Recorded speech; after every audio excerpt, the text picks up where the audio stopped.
ماہ شعبان کی اختصاص اور اس کی فضیلت کا بطور خاص انکار کرنا یہ کسی شخص کے علم میں کمی، مطالعہ میں کمی اور نقص ہو سکتا ہے۔ یہ حق نہیں پہنچتا کہ مطالعہ کی کمی، علم کی کمی کی وجہ سے کوئی چیز، کسی بدیہی حقیقت کا کوئی شخص انکار کر دے۔ اسی طرح بعض اوقات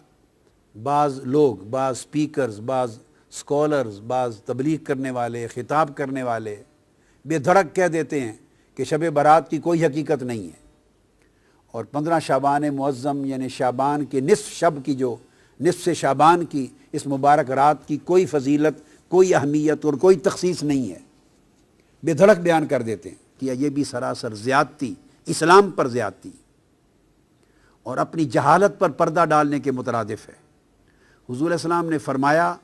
کہ آدھا علم ہے اپنی لا علمی کا اقرار کر لینا۔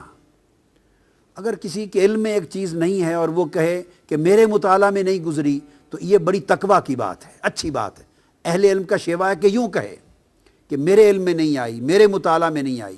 یہ حق نہیں پہنچتا کہ کہے اس کی کوئی حقیقت نہیں۔ حضور علیہ السلام نے فرمایا، اور یہ سنن نسائی میں ہے، جس میں آقا علیہ السلام نے فرمایا اس مہینے میں اعمال اٹھائے جاتے ہیں اللہ کے حضور ماہ شعبان میں، اور میں مسلسل روزے اس لیے رکھتا ہوں کہ میں محبت کرتا ہوں کہ میرے اعمال ماہ شعبان میں اللہ کے حضور پیش ہوں تو میں صائم ہوں، یعنی روزہ دار ہوں۔ اسی ضمن میں اگلی حدیث پیش کر رہا ہوں، جسے مسند ابو یعلا میں امام ابو یعلا نے روایت کیا ہے، اور ایسی سند کے ساتھ کہ جو سند متعون نہیں ہے، جس پر تان نہیں ہے جس سند پر، اور وہ بھی ام المومنین حضرت عائشہ صدیقہ رضی اللہ تعالیٰ عنہ روایت کرتی۔ آقا علیہ السلام نے فرمایا ان النبی صلی اللہ علیہ وآلہ وسلم کان یصوم شعبان کلہ، آقا علیہ السلام پورا ماہ شعبان روزے رکھتے۔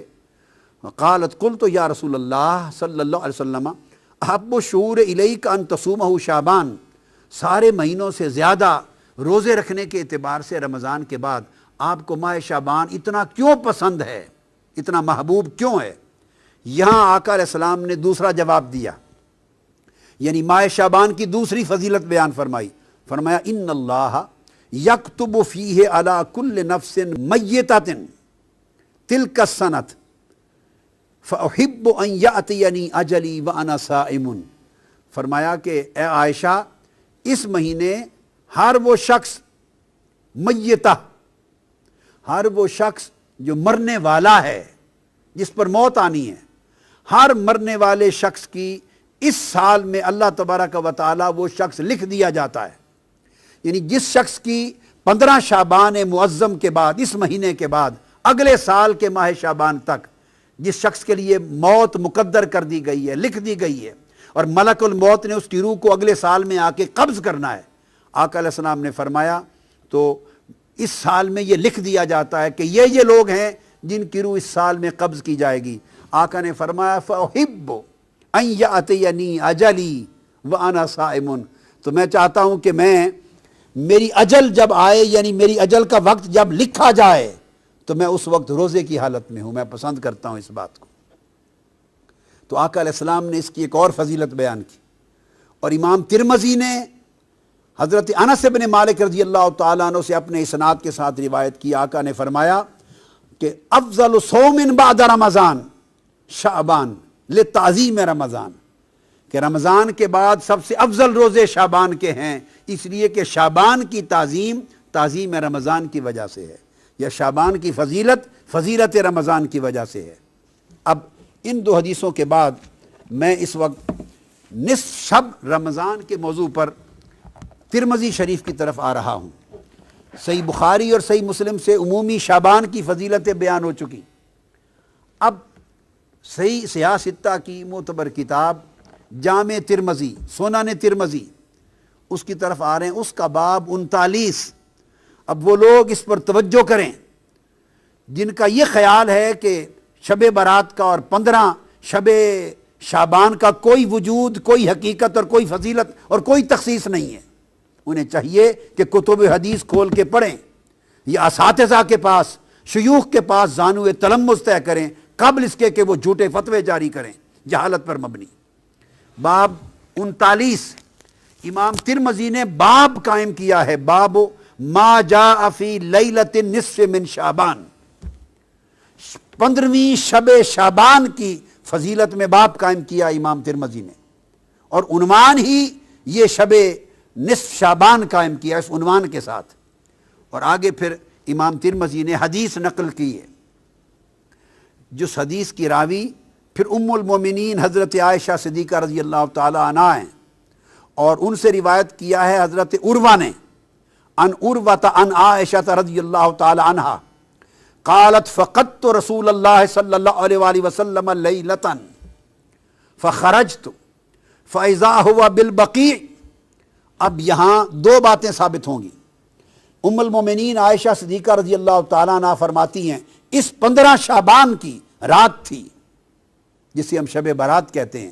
یہ 15 نصف شعبان کی رات تھی۔ میں نے اچانک رات کو دیکھا کہ آقا علیہ الصلوۃ والسلام اپنے بستر مبارک پہ آرام فرما نہیں تھے۔ جب میں نے دیکھا کہ بستر پہ آرام فرما نہیں ہیں تو میں فوراً گھر سے نکل پڑی آپ کی تلاش میں۔ جب تلاش میں نکلی تو فیضا ہوا بالبقیع، میں نے آقا علیہ السلام کو جنت البقیع یعنی بقیع کے قبرستان میں پایا۔ یہاں سے دو باتیں ثابت ہوئیں، ایک امام ترمذی کا 15 شعبان کی شب کے عنوان سے پورا باب قائم کرنا، اور سیدہ عائشہ صدیقہ رضی اللہ تعالی عنہا سے آقا علیہ السلام کی اس سنت کو روایت کرنا کہ 15 شعبان کی شب اٹھ کر عبادت کرنا آقا علیہ السلام کی سنت تھا بطور خاص۔ اور صرف عبادت نہیں، اس شب آقا علیہ السلام قبرستان تشریف لے گئے، جنت البقیع میں تشریف لے گئے، تو دو سنتیں ثابت ہوئی۔ بعض لوگ اس مغالطے میں بھی مبتلا ہیں، اور میں نے پڑھا ہے بعض اخبارات میں، بعض لوگوں نے کہہ دیا کہ قبرستان جانا اور فاتحہ کرنا بھی اس رات میں کہیں ثابت نہیں ہے۔ تو دیکھیے یہ سنن ترمذی کے باب سے ثابت ہے، آقا علیہ السلام کی سنت سے ثابت ہے کہ عائشہ صدیقہ رضی اللہ تعالی عنہا نے آپ کو جنت البقیع میں پایا، اور جب آپ ان کے پاس پہنچی تو آقا علیہ السلام نے فرمایا اکنت تخافین ان یحیف اللہ علیک ورسولہ، اے عائشہ صدیقہ رضی اللہ تعالی عنہ دوڑتی دوڑتی مجھے تلاش کرنے کے لیے آئی ہو، تمہارا کیا خیال ہے اللہ اور اللہ کا رسول تمہاری حق تلفی کرے گا؟ اب یہاں ایک بڑا لطیف نکتہ ہے، ان کو ایک گمان گزرا تھا جس کو آگے بیان کرتی ہیں، قلت یا رسول اللہ انی ظننت انک اتیت بعد نسائک، یا رسول اللہ صلی اللہ علیہ وسلم مجھے خیال گزرا، گمان گزرا کہ شاید آپ کسی اور زوجہ مطہرہ کے حجرے میں تشریف لینے گئے ہوں۔ یعنی وہ رات باری کے اعتبار سے ام المومنین عائشہ صدیقہ کی تھی، اور ایک بتقاضاء بشریت جب اٹھی نصف شب رات کو 15 شعبان کو تو دیکھا آقا تشریف فرما نہیں ہے، ایسے بتقاضاء بشری خیال آیا کہ کہیں آقا علیہ السلام کسی اور زوجہ مطہرہ کے ہاں تشریف نہ لے گئے ہوں۔ اب آقا علیہ السلام ان کے ذہن میں اس مخفی خیال کو جان گئے، یہ اس نبی کی بصیرت ہے، یہ اس نبی کا علم ہے، نبی کا کشف ہے، نبی کی نگاہ ہے کہ وہ کس خیال کے پیش نظر وہ تلاش کر رہی ہیں۔ تو آپ نے فرمایا ایک تو جان گئے، دوسرا فرمایا کیا تیرا خیال ہے کہ اللہ اور اللہ کا رسول وہ تمہاری حق تلفی کریں گے؟ یعنی اٹھے آقا علیہ السلام تھے، تلاش حضور کی ذات کی ہو رہی تھی، مگر آقا علیہ السلام نے ان کا گمان جو آقا علیہ السلام کے بارے میں تھا اس پر اللہ کا اسم شامل کر کے فرمایا کیا تیرا خیال ہے کہ اللہ اور اللہ کا رسول حق تلفی کریں گے؟ یہ نہیں فرمایا کہ رسول حق تلفی کرے گا، نہیں، بلکہ فرمایا کہ اللہ اور اللہ کا رسول ایسا کریں گے۔ اشارہ اس امر کی طرف تھا کہ رسول کا ہر عمل وہ رسول کا نہیں ہوتا، وہ اللہ کا عمل تصور ہوتا ہے،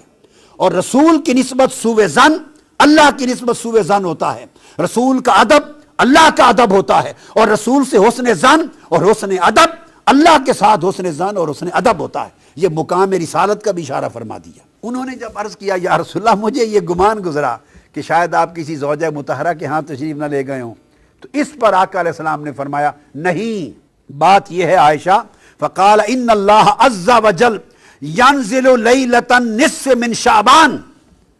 کہ جب شعبان کی 15ویں کی رات آتی ہے تو اللہ تبارک و تعالی الی السماء الدنیا، آسمان دنیا کی طرف ایک خاص شان کے ساتھ نازل ہو جاتا ہے۔ اب آپ دیکھیے یوں تو آسمان دنیا کی طرف ہر رات کے پچھلے پیر نازل ہوتا ہے، تو تو جب نصف شعبان کی رات کی تخصیص فرمائی تو اس کا مطلب ہے اس رات کسی اور شان کے ساتھ،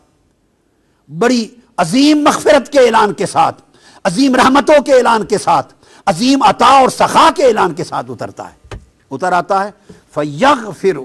لِأَكْثَرَ مِنْ عَدَدِ شَعْرِ غَنَمِ كَلْبٍ۔ تو ایک قبیلے کا ذکر کیا جن کے پاس بہت بکریاں ہوتی تھیں، فرمایا وہ قبیلہ جس کے پاس دنیا میں سب سے زیادہ بکریاں ہیں، ان بکریوں کے اوپر جتنے بال ہیں ان بالوں سے بھی بڑھ کر اس رات اللہ میری امت کی بخشش فرما دیتا ہے۔ اس لیے اس کو شب برات کہتے ہیں کہ اس رات دوزخ سے آزادی ہوتی ہے، برات ہوتی ہے، بخشش کا اللہ کی طرف سے اعلان ہوتا ہے۔ اور اس کے بعد امام ترمذی روایت کرتے ہیں وفی الباب عن ابی بکر الصدیق، اسی باب میں اسی موضوع پر یہ حدیث سیدنا ابو بکر صدیق رضی اللہ تعالیٰ عنہ نے بھی روایت کی ہے۔ تو 15 شعبان کی رات کی اہمیت حضور کی سنت سے ثابت ہوئی، سیدنا صدیق اکبر کی روایت سے ثابت ہوئی، اور ام المومنین حضرت عائشہ صدیقہ رضی اللہ تعالیٰ عنہ کی روایت سے، جسے امام ترمذی نے مستقل باب قائم کر کے بیان کیا۔ سنن ابن ماجہ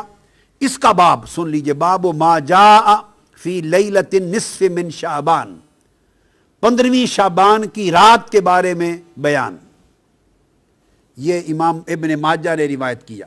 اور یہ روایت کرتے ہیں سیدنا علی ابن ابی طالب رضی اللہ تعالی عنہ سے، اب وہ راوی ہیں۔ سیدنا مولا علی مرتضیٰ روایت کرتے ہیں قال قال رسول اللہ صلی اللہ علیہ وآلہ وسلم اذا کان لیلۃ النصف من شعبان، اب وہاں حضور علیہ السلام کی سنت کا بیان تھا کہ اٹھ کر 15 شعبان کی شب کو عبادت کرنا اور بطور خاص بقیع میں قبرستان میں جا کر مرحومین کی بخشش کے لیے بھی دعا کرنا، اور اپنی بار اللہ کے حضور اپنی التجائیں بھی کرنا، اور آخرت کو بھی یاد کرنا، یہ ایک سنت تھی۔ اسی سنت کے تحت اس شب مسلمانوں کی بھاری اکثریت قبرستان جا کے فاتحہ خوانی کرتے اور اپنی آخرت اور موت کو یاد کرتے ہیں، یہ آقا علیہ السلام کی سنت ہے۔